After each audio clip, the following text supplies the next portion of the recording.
was in college, I was out and about with my then boyfriend. We had gone to dinner and then to Walmart to get some typical college food so we could survive a Sunday in. I was dressed up in a casually dressy outfit.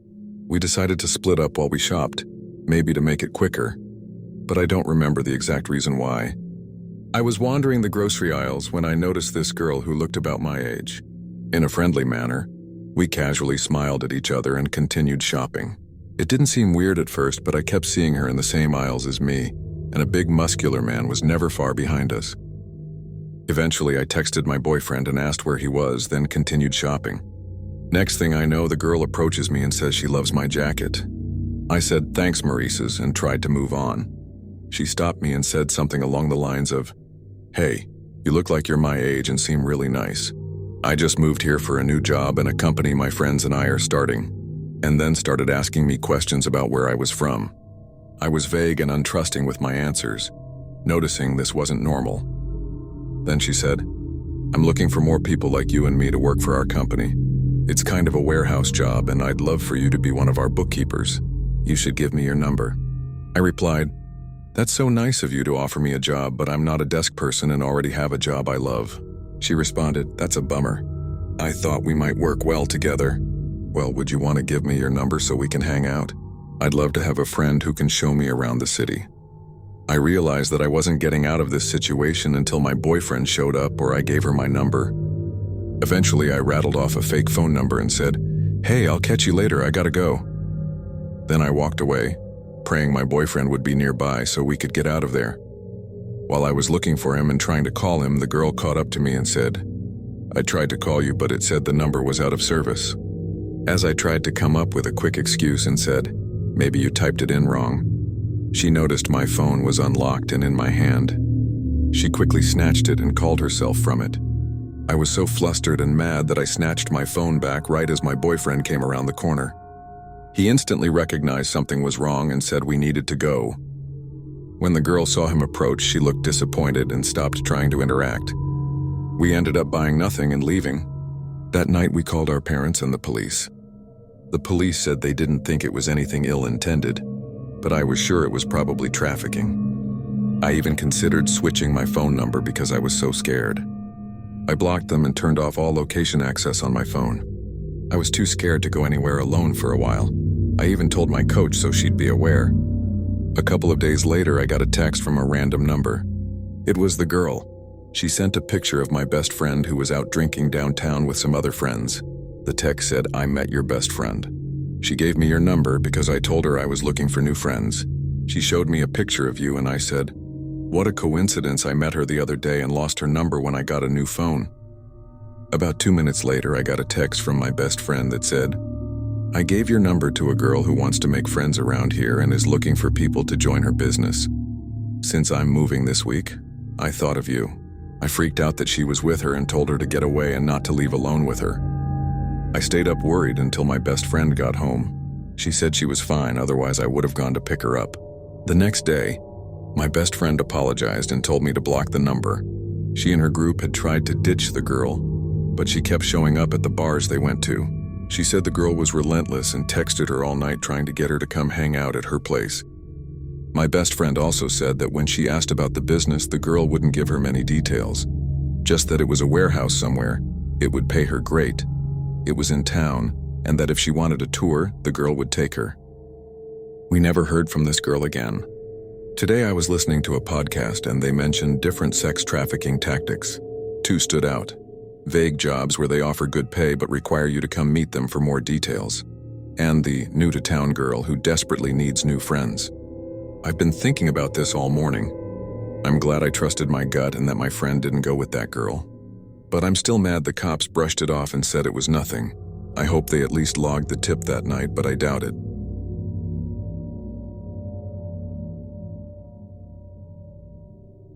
I live my life as freely and fearlessly as I can.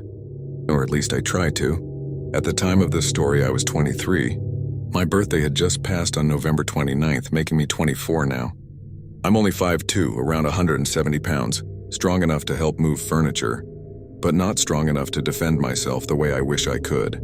You'd think that after surviving an attempted sexual assault, I would have taken up self-defense or something. But the truth is, I lost a lot of my motivation, a lot of my self-worth, especially after the abusive relationship that followed.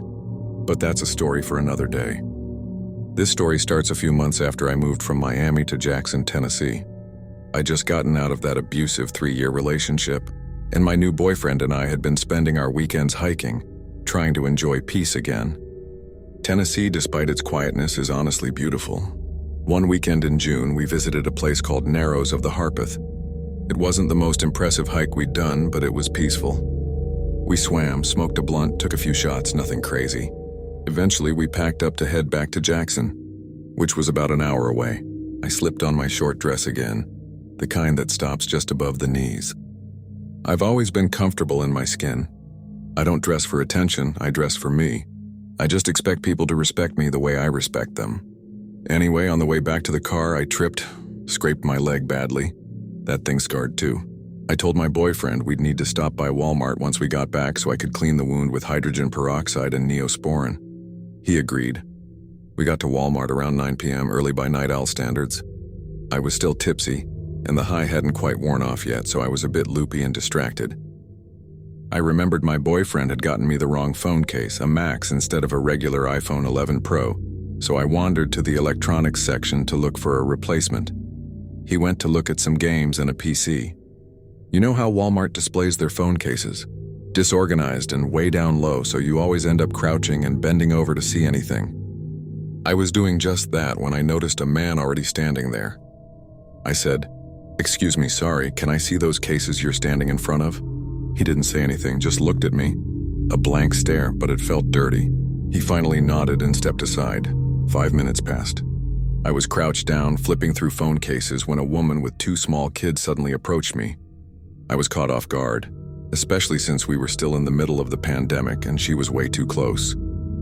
She reached out, grabbed my arm and said, "Oh my God, I haven't seen you in forever. Look at that hair, wow." I froze, her grip was tight. My heart was pounding. My face burned. I was scared and confused. My boyfriend must have seen my face because he called over, "Everything okay, babe?" And I was thinking, do I know her? Is she from Ohio? Does she know my mom? Nothing made sense.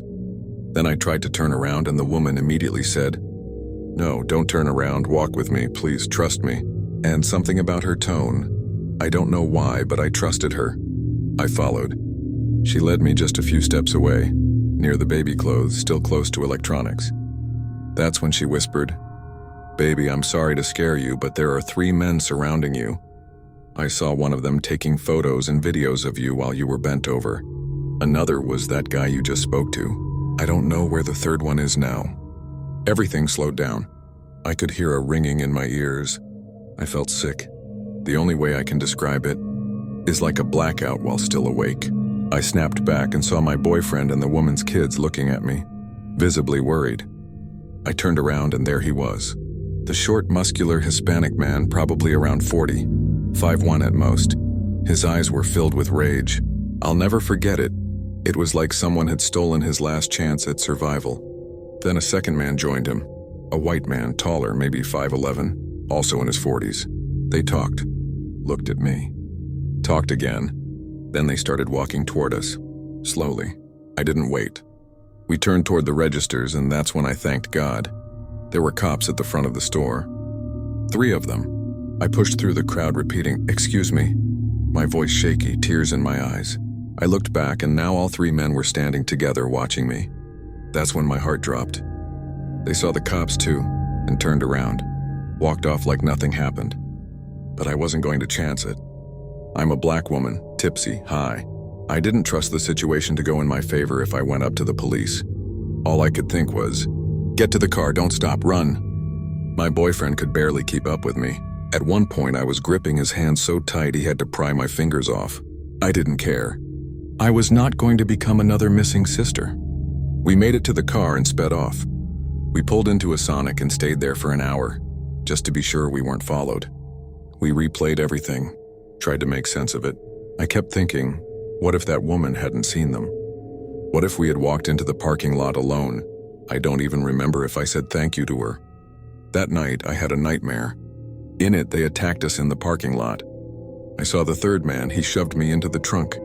But when I looked at him, he had no face, just a blur, a void. I woke up crying, realizing I never got a good look at the third guy in real life either. It took me a month before I could walk into a Walmart again.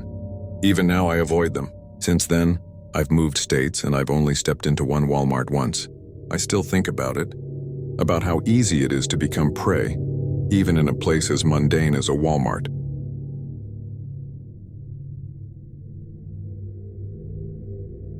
Recently, I had to make a quick run to Walmart after work for a few smaller items I'd forgotten the day before. About halfway into my trip, I was approached by a woman and a young girl who asked me to buy a pack of diapers for them.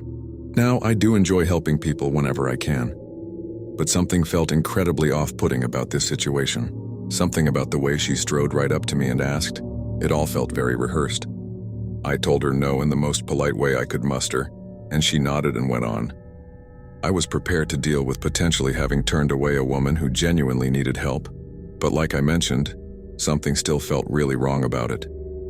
I completed the rest of my shopping and was well on my way to forgetting the encounter, but when I made my way up to the self-checkout, suddenly the same lady and little girl made a beeline for me. She didn't look at me or speak. She and the girl just started scanning not only the diapers but items they had hidden in their clothes, racking up a huge total on the self-checkout. Completely stupefied that she just brazenly assumed I'd pay for it all, I got the attention of the associate and quietly explained the situation, making it clear I wasn't trying to make a scene, but I simply didn't know these people, and I wasn't about to pay for their belongings now that I knew it was a ploy. He told me they've had to deal with her before, and I wasn't the first customer she had a run-in with. He put on his most patient customer service voice and talked to the woman, at which point she pretended not to speak English, despite having had a pretty firm grasp on it earlier when asking me to buy diapers for them. She just kept pointing at me as if to indicate she and the girl were with me. Thankfully, she wasn't fooling the associate, who by now had not only cleared her items from my checkout, but had placed himself between myself and the woman, still pretending she couldn't understand him, and still adamant that we were together. She was getting louder and things were escalating now, so I made a point to pay for my belongings and hightail it out of there. I hurried out to the car, closing the door just in time to see the little girl nearly sprinting to catch up with me, the woman not far behind her. Panic set in, and suddenly I was trying to lock the doors, throw my groceries in, and buckle up all at once. She was frantically tapping at my window as I cranked the car, with what I assumed at first was her nail. I wasn't going to look until I caught the sun gleaming off of something. I turned to find she wasn't tapping with her nail, but instead the tip of a switchblade making slow, deliberate slicing motions with it. Just about the only thing I could think to do was throw my car into reverse and get the hell out of there. And as I did, she and the girl slowly walked in front of my car heading back toward the store. As she was walking by, the woman turned and looked at me and gave what I could only describe as the most sinister smile I've ever seen. Something was just so deeply insidious about the way she gave me that knowing look. A truly diabolical version of the kind of look a mischievous kid gives you when they know they're doing something they're not supposed to. I was shaken, but ultimately okay, though I'd be lying if I said I didn't look over my shoulder for a long while.